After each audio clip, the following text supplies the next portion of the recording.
Hello everyone, আসসালামু আলাইকুম। আপনারা সবাই কেমন আছেন? আশা করি সবাই ভালো আছেন। আল্লাহর রহমত আমিও ভালো আছি। এগুলো হচ্ছে আমার ছাদ বাগানের পুঁইশাক গাছ। এটা হচ্ছে আমড়া গাছ, এর সাথে আরও আছে ওলবরি গাছ। তারপরে আরও আমার বাগানে আছে লেবু গাছ, তারপরে মালটা গাছ। এটা হচ্ছে এই তো ওলবরি গাছ। আর ওই যে দূরে নদী দেখা যাচ্ছে আমাদের বাসা থেকে।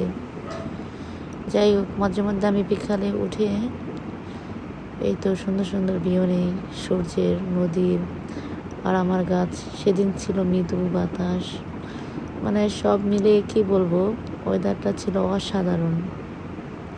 আর এটা হচ্ছে করমচা গাছ।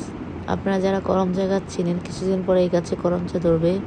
আর এটা হচ্ছে এই তো লেবু গাছের সাথে আমার পুঁইশাক হয়েছে। মাশাআল্লাহ, পুঁইশাক দেখতেও খুব সুন্দর হয়েছে। এখনও খাওয়া হয় না, যদিও সময়ের কারণে। ইনশাল্লাহ খাবো। আর এই তো এটা নদী, ওই তো দূরে দেখা যাচ্ছে এতটুকুই।